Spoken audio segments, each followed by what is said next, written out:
আসসালামু আলাইকুম, welcome back to my another video. তো অনেক দিন ভিডিও আসলে এক্সট্রিমের ভিডিও দেওয়া হচ্ছে না, কারণ আমি কিছু সিনেম্যাটিক ভিডিও নিয়ে কাজ করা শুরু করতে চাচ্ছি। তো সেই জন্য ওটার পিছনে একটু টাইম দিচ্ছি। একই সাথে আমি যেহেতু ঈদের জন্য অনেক ব্যস্ততা ছিল, তো এই জন্য আসলে ভিডিও দেওয়া হয় নাই। তো বাইকের অবস্থা দেখতে পাচ্ছেন, ঈদে বেশ টুকটাক ঘুরছি, যদিও কোনো লংয়ে যাওয়া হয় নাই। লংয়ে যাওয়ার প্ল্যান ছিল অ্যান্ড এখনও আছে লংয়ে যাওয়ার প্ল্যান, বাট সমস্যা হচ্ছে লংয়ে যাইতে ভয় লাগতেছে ভাই, সত্যি কথা বলতে। ঠিক আছে, মানে এত অ্যাক্সিডেন্টের ভিডিও দেখতেছি, অ্যান্ড একটা জিক্সারের ভিডিও দেখলাম, জিক্সারের সামনের পাশ নাই।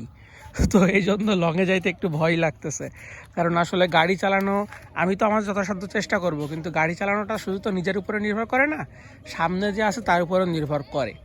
তো আমি খুব ভালোভাবে চালাইলাম, বাট সামনের জন উল্টাপাল্টা চালাচ্ছে, কারণ পোলাপানটা তো দেখতেছি যে কীভাবে গাড়ি চালাচ্ছে, বাসগুলোও তো খুবই রাফভাবে চালাচ্ছে এখন দেখতেছি। সো না, আর রাস্তায় তো সবসময় কিলার মেশিন আছে, সেটা হচ্ছে আমাদের ওই অটোগুলা। তো সব কিছু মিলায়ে একটু ভয়ে আছে, এই জন্য এখনও যাইতে পারি নাই, বাট দু একটা ট্যুরের কথা চলতেছে। সো দেখা যাক, যদি ট্যুর হয় তাহলে অবশ্যই আপনাদেরকে আপডেট দিব। তো গাড়ির অবস্থা খুবই খারাপ, গাড়িটা আজকে অথবা কালকে ধুইতে হবে। গাড়িটা বেশ অনেকদিন ধোয়া হয়নি, গাড়ি চলছে। আপনাদের লাস্ট ভিডিও দিয়েছিলাম মেবি 2100 কিলোমিটার মতো ছিল তখন, এখন দেখতে পাচ্ছেন এটা হচ্ছে 2892 কিলোমিটার হয়ে গেছে। মানে আজকে হয়তো এটা 2900 বা 2950 বা হইতে পারে, রাতে যদি কোথাও ঘুরতে যাই তাহলে হইতে পারে যে আজকে 3000 কিলোমিটার হয়ে যাবে। আর মোবিল চেঞ্জ করছি আমি লাস্ট, সেটাও হয়েছে 611 কিলোমিটারে। আর আমি তেল চেঞ্জ করছি, তেল ভরছি আবার এই যে 61 কিলোমিটার আগে। অ্যান্ড লাস্ট আমি তেলের হিসাব করছিলাম, তখন মাইলেজ পাইছি আমি 54। তো 54 কি 55 এরকম, তো 54 বা 55 যে মাইলেজ পাইছি, এই মাইলেজটা কিন্তু এর ভিতরে আমি 3 জন নিয়ে চালাইছি, এর ভিতরে অনেক টানটানি করছি। সো এটা আমি বলবো ভালো মাইলেজ পাইছি। অ্যান্ড মাইলেজটা আসলে আমি যা দেখতেছি সেটা চালানোর উপরে নির্ভর করতেছে। আর অনেকে বলতেছিলেন যে মরিচা ধরছে কিনা ট্যাঙ্কের ভিতরে, তো আমি একটু দেখছি ঠিকঠাক করে, বাট আমার চোখে পড়ে নাই। বাট মরিচা হইতেও পারে, নাও থাকতে পারে, ঠিক আছে। তো আমি এখনও শিওর না এটা। আমি যেহেতু তেল আসলে খুব বেশি কম করি না, যখনই 2-3 লিটার কমে যায় আমি আবার 2-3 লিটার ঢুকাই, এই জন্য ওটা আমি শিওর করে বলতে পারি না যে আমার তেলের কি ট্যাঙ্কির কি অবস্থা। আর যদি বলি, এছাড়া পিছনে যে টায়ার হ্যাগার লাগাইছিলাম আপনারা অনেকে দেখছিলেন, এছাড়া আর বাইকের আসলে তেমন খুব বেশি আপডেট নাই। আমার ইচ্ছা আছে যে আমি 3500 কিলোমিটারে সার্ভিসিং করাইতে নিয়ে যাবো, তার আগে নিব না, কারণ আমি যে ইঞ্জিন অয়েলটা দিছি, ইঞ্জিন অয়েল আমি চেঞ্জ করছি অলরেডি। প্রথমটা চেঞ্জ করছিলাম আমি 500 কিলোমিটারে, তারপরেরটা আমি চেঞ্জ করছিলাম মেবি 1300 কিলোমিটারের আশপাশে। সো এই দুইটা, অ্যান্ড যেটা আমি থার্ড চেঞ্জ করছি অ্যাবাউট আমি মনে হয় 2100 কিলোমিটারের আশেপাশে। তো এটা দিয়ে আমার ইচ্ছা আছে যে আমি বেশ কিছু চালাবো, 2100 বা 2300 এরকম চালাইছিলাম, আমার সঠিক খেয়াল নাই।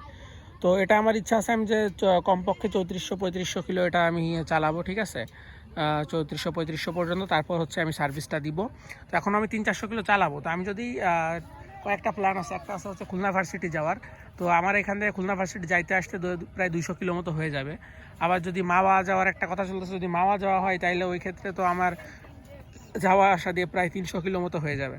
সো ওভারঅল আমি যদি কোনো ট্যুরে বের হই তাইলে মোট কথা যে আমার মোটামুটি ওই 3500 কিলোর কাছাকাছি চলে যাবে।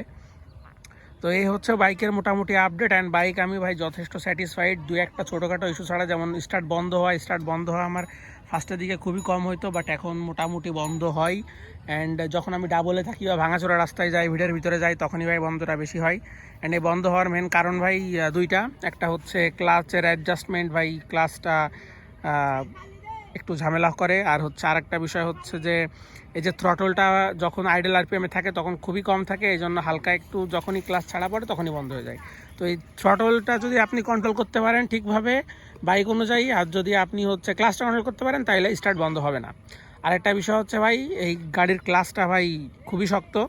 আমি আগের দিন এই ঈদের পর দিন সম্ভবত আমি গদখালি গেছিলাম, তো ওইখানে প্রচণ্ড ভিড়ের ভিতরে আমার হাত লেগে আসতেছিল, অ্যান্ড স্টার্টও বন্ধ হচ্ছিল, কারণ ওই হাত লেগে যাচ্ছে, ক্লাচ ধরে রাখতে আসলে আমার ঠিকভাবে, এত শক্ত, আর স্টার্টও বন্ধ হচ্ছিল বেশি। এই ভিড়ের ভিতরে সম্ভবত এই কেসটাই হয় অনেকের সাথে, যেহেতু ক্লাচ শক্ত সেহেতু ক্লাচ মিস হয় অ্যান্ড গাড়ি বন্ধ হয়।